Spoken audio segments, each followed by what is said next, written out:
தமிழ்நாடு சட்டப்பேரவை தேர்தல் நெருங்கி வரக்கூடிய சூழ்நிலையில திமுக கூட்டணியில எந்தெந்த கட்சிகள்லாம் இருக்கும், எந்தெந்த கட்சிகள்லாம் வெளியேறும், அதிமுக கூட்டணியில எந்தெந்த கட்சிகள்லாம் வரும் அப்படின்னு தொடர்ச்சியா விவாதங்கள் நடைபெற்றிருக்கு. தொடர்ச்சியான ஒரு கருத்து கணிப்புகள் நடைபெற்றிருக்கு. இப்படி ஒரு சுச்சுவேஷன்ல நடைபெறக்கூடிய திமுக ஆட்சி எப்படி இருக்குது, வரும் தேர்தலில் நீங்க யாருக்கெல்லாம் வாக்களிப்பீங்க, எந்த கூட்டணி வெற்றி பெறும் அப்படிங்கிறது தொடர்பா ஓட் வைப் அப்படிங்கிற ஒரு அமைப்பு நடத்தின கருத்து கணிப்பு வந்து இப்ப திமுகவுக்கு மிகப்பெரிய ஒரு அதிர்ச்சியை கொடுத்திருக்கு அப்படின்னா சொல்லலாம். அதாவது அந்த இதுல பாத்தீங்கன்னா திமுகவோட ஆட்சிக்கு மக்கள் பாத்தீங்கன்னா 31% வாக்கு கொடுத்திருக்காங்க. ஆனா திமுக அரசுக்கு எதிரான பாத்தீங்கன்னா 41% வாக்களிச்சிருக்குதா சொல்றாங்க அந்த கருத்து கணிப்புல. அதே நேரத்துல பாத்தீங்கன்னா மாநிலத்தோட வளர்ச்சிக்கு யாரு முக்கிய பங்கு வகிக்கிறாங்க அப்படின்னு கேட்கறதுல திமுகவுக்கு தான் பாத்தீங்கன்னா 37% பேர் வாக்களிச்சிருக்காங்க. ஆனா அதிமுகவுக்கு பாத்தீங்கன்னா வெறும் 32% பேர் தான் வாக்களிச்சிருக்காங்க. மாநில வளர்ச்சி அப்படிங்கிற அடிப்படையில பாத்தீங்கன்னா உங்களுக்கு திமுக வந்து இது பண்ணாலும் இந்த அரசுக்கு எதிரான மனநிலை இருக்குது அப்படிங்கிறது பாத்தீங்கன்னா அந்த முன்னாடி வந்து ஆதரவு எதிர்ப்பு அப்படிங்கிறதுல ரொம்ப தெளிவா வந்து வெளிச்சத்துக்கு வந்திருக்குது. சோ வந்து என்னன்னா இந்த இதுல பாத்தீங்கன்னா மூன்றாவது கட்சியா பாத்தீங்கன்னா விஜயோட கட்சி இருக்குது அப்படின்னும் அந்த ஓட்டு வைப்பு நடத்தல கருத்து கணிப்புல தெரிய வந்திருக்கு. அதாவது கடந்த ஒரு வருஷத்துக்கு தான் முன்னாடிதான் தொடங்கின தமிழக வெற்றி கழகம் கிட்டத்தட்ட 12% மக்களோட ஆதரவை பெற்றிருக்குது அப்படின்னு சொல்லிட்டு அந்த கருத்து கணிப்பு முடிவுகள்ல சொல்லியிருக்காங்க.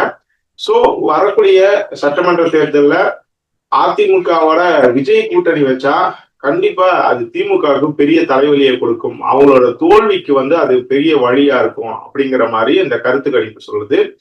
இதனால வந்து பாத்தீங்கன்னா அதிமுக கூட்டணி வந்து பாத்தீங்கன்னா பாஜகவுல இருந்து வெளியில வந்துட்டாங்க அப்படின்னா கண்டிப்பா தமிழக வெற்றி கழகம் அந்த கூட்டணியில சேரும் அப்படின்னு எதிர்பார்க்கப்படுது. அப்படி சேர்ந்தா கண்டிப்பா திமுக தோல்வி அடையும் அப்படிங்கறத இந்த கருத்து சொல்லு வருது அப்படின்னு சொல்லிட்டு பல அரசியல் நோக்கர்கள் சொல்றாங்க. இத வந்து ஏற்கனவே தெரிஞ்சுக்கிட்ட அமித்ஷா என்ன பண்ணிருக்க ஒரு விஷயத்த சொல்லியிருக்காரு. அதாவது தமிழ்நாட்டுல பாத்தீங்கன்னா கூட்டணி ஆட்சி அப்படின்னு சொல்லிட்டு அமித்ஷா போற இடம் வர இடம்லாம் சொல்றாரு. அதுக்கு வந்து எடப்பாடி பழனிசாமி எல்லா இடங்களையும் மறுப்பு தெரிவிக்கிறாரு. இதனால பாத்தீங்கன்னா அதிமுக பாஜக தொண்டர்களுக்கு இடையில தொடர்ச்சியா உரசல் இருக்குது அப்படிங்கறத நம்ம ஏற்கனவே பேசியிருக்கோம். இப்படிப்பட்ட ஒரு சுச்சுவேஷன்ல அதிமுக கூட தமிழக வெற்றி கழகம் இணைந்தாலே அது வந்து பெரிய ஒரு வெற்றியை கொடுக்கும் அப்படின்னு ஒரு விஷயம் இருக்கு. அதுல பாஜக இருந்தாலும் சரி இல்லைனாலும் சரி இந்த கூட்டணி அதிமுக பிளஸ் தமிழக வெற்றி கழகம் கூட்டணி வந்து வெற்றி பெறும் அப்படின்னு தெரிஞ்சுக்கிட்ட அமித்ஷா வந்து இப்ப வந்து தன்னோட கட்சி தொண்டர்களுக்கும் நிர்வாகிகளுக்கும் ஒரு முக்கியமான விஷயத்த சொல்லியிருக்காரு. அதாவது அதிமுக கூட ரொம்ப இணக்கமா போங்க, அவங்க என்ன சொன்னாலும் நீங்க கண்டுக்கிறாம இணக்கமா செயல்படுங்க, வரக்கூடிய தேர்தலில் வந்து நம்ம கண்டிப்பா வெற்றி பெற்றே ஆகணுங்கிறதுனால அதிமுகவினர் விமர்சனம் செஞ்சாலும் நீங்க வந்து கொஞ்சம் பொறுத்து இணக்கமா போறத வந்து இது பண்ணிக்கிறீங்க. அதே மாதிரி அதிமுக நடத்தக்கூடிய நிகழ்ச்சிகளுக்கு வந்து நீங்க கண்டிப்பா போயிட்டு கலந்துக்கிறீங்க. இப்போ பாஜக கூட நடத்தக்கூடிய நிகழ்ச்சிகளுக்கு கண்டிப்பா அதிமுகவினர் யாராவது வருவாங்க போவாங்க. ஆனா அதிமுக நடத்தக்கூடிய நிகழ்ச்சிகளுக்கு பெரும்பாலும் வந்து பாஜகவினர் வந்து புறக்கணிக்கிறதுங்கிறது ஒரு இதா இருக்குது. அதனால அமித்ஷா இப்ப என்ன சொல்லியிருக்காருன்னா அதிமுக நடத்தக்கூடிய நிகழ்ச்சிகள் அனைத்துக்கும் பாஜகவினர் பங்கேற்கணும் அப்படின்னு சொல்லியிருக்காரு. குறிப்பா பாத்தீங்கன்னா இப்ப வந்து எடப்பாடி பழனிசாமி தமிழ்நாடு முழுவதும் சுற்றுப்பயணம் மேற்கொண்டிருக்கா. அங்க வந்து அந்தந்த பகுதியில இருக்க பாஜக தொண்டர்கள் நிர்வாகிகள் அந்த கூட்டங்களை கலந்துக்கிட்டு ஆதரவு தெரிவிக்கணும், ஒரு மாச வந்து காமிக்கணும் அப்படிங்கிற மாதிரி அமித்ஷா சொல்லியிருக்காரு.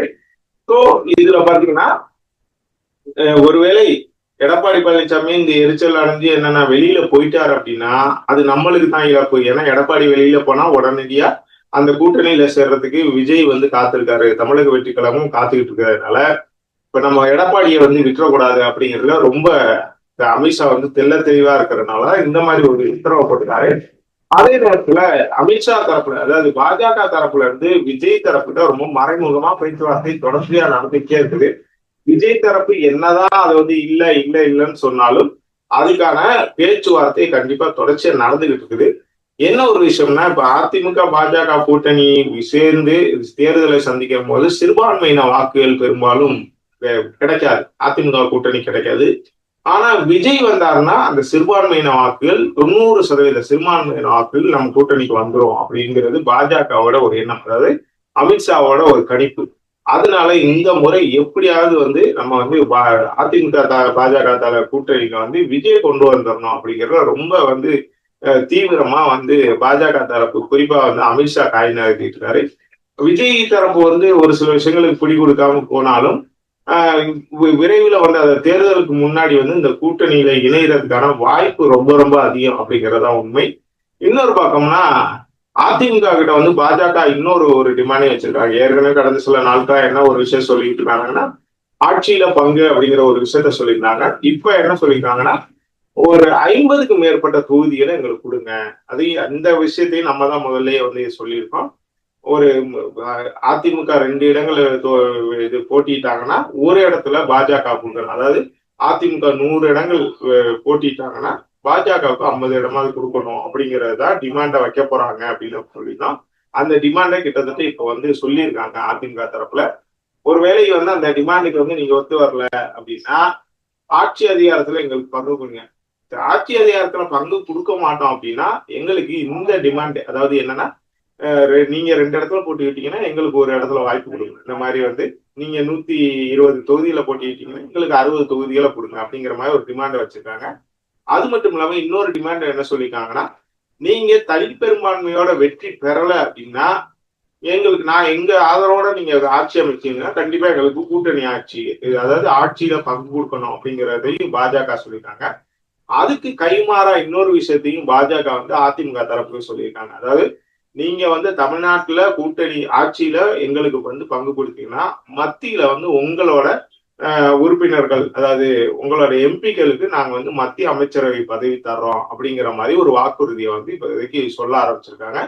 அதனால கூடிய விரைவில் இந்த ஆட்சியில் பங்கு அதிகாரத்தில் பங்குங்கிற விஷயத்துக்கு அதிமுக மெல்ல மெல்ல நகர்ந்து வருது அப்படின்லாம் சொல்லப்படுது. அதாவது நம்ம தனிப்பெரும்பான்மை கிடைக்கலன்னா தானே நம்ம வந்து ஆட்சியில பங்கு கொடுக்கணும்னு கேட்கறாங்க. சரி, அதுக்கு இது பண்ணிக்கலாம். ஆனா நம்ம தனிப்பெரும்பான்மை கிடைக்கிறதுக்கான வழிகளை நம்ம பண்ணலாம் அப்படிங்கிற மாதிரி ஒரு 2 விதமான ஆலோசனைகளையும் அதிமுக தரப்பு பேசிக்கிட்டு வர்றதா சொல்லப்படுது. இது எப்படியா இருந்தாலும் பாத்தீங்கன்னா இது ஒட்டுமொத்தமா பார்க்கும் போது இந்த கருத்து கணிப்பு முடிவுகள் ஓட் வைப் அப்படிங்கிற அமைப்பு நடத்தின கருத்து கணிப்பு முடிவு, இங்கிட்டு வந்து அமித்ஷா பாஜக தரப்புல எடுத்துக்கிட்டு இருக்க மூவ்ஸ், இதெல்லாம் பார்க்கிற போது கண்டிப்பா வரக்கூடிய 2026 சட்டமன்ற தேர்தல் திமுகவுக்கு ஒரு பெரிய ஒரு பிரச்சனையை கொடுக்கும் அப்படிங்கிறதுல எந்த கருத்துக்கும் இல்லை. இந்த விஷயங்களை திமுக பிளஸ் கூட்டணி கட்சிகள் எந்த மாதிரி கையாள போறாங்க, இங்கிட்டு வந்து அதிமுக பாஜக தரப்பு வந்து விஜயை வந்து எப்படி கூட்டணிக்குள்ள கொண்டு வர போறாங்க, அதுக்கு என்னென்னலாம் ஆஃபர்ஸ் பண்ணி கொண்டு வர்றதுக்கான வேலைகளை பண்ண போறாங்க அப்படிங்கிறதெல்லாம் நம்ம பொறுத்து இருந்துதான் பார்க்கணும். இந்த விவகாரத்துல யாரு எந்த கூட்டணியில நல்லா இருக்கும் அப்படிங்கிற நீங்க என்ன நினைக்கிறீங்க சொல்லுங்க.